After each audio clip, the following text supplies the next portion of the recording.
Hello.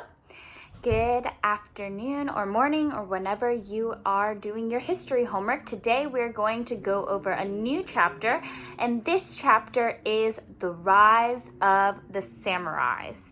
And if you know anything, even the smallest bit about Japanese culture, you know exactly I'm sure an image of what a samurai looks like pops into your mind. Today we're going to learn about how they came in power and what it meant to be a samurai in medieval Japan. And before we learn about the samurais, we learned about a class of people in the Heian Kyo period. After this golden age of Heian Kyo, there was a civil war, meaning people within the same country were fighting against each other for power. And during this civil war, a strong warrior class came into power, and that was the samurai class. So the first warrior I want to talk to you about is a man named Minamoto Yoritomo. And he came into power in 1185, and by the time a few years later, in 1192, he had taken the title of shogun. Shogun means commander-in-chief.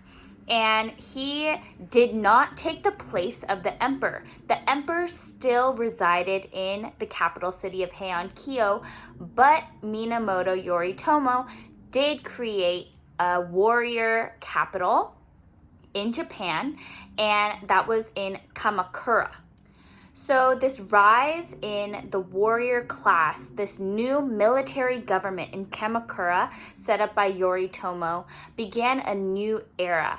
And even though they didn't replace the emperor at first, the emperor slowly lost his power, and the military government kind of took its place.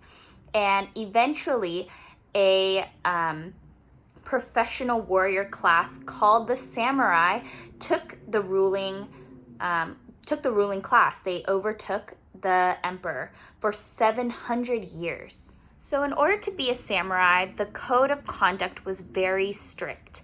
Because samurais kind of ruled for 700 years, the code of conduct and the list of rules grew and became more elaborate over time. But essentially, some of the things that samurais needed to have were qualities like honesty and bravery and an intense loyalty to their lord.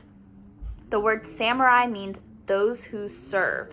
And so being somebody who's willing to sacrifice themselves for the sake of their country and for their lord was a quality that was highly, highly, highly regarded.